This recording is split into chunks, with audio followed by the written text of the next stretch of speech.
Hey guys, here's a Janome Magnolia model 7330 sewing machine. It's in immaculate condition. Looks like it was never even used, but it was open in a box, so I'm sure they used it maybe one time, if anything. But here it goes.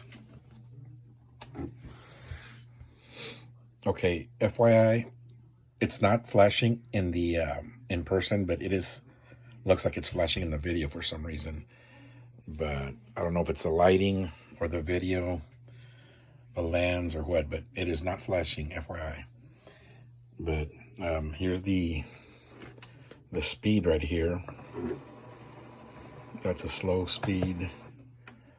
Of course, that's probably the fastest speed there.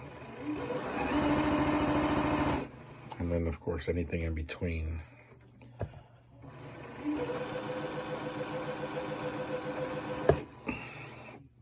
The programs, it does adjust the needle, of course.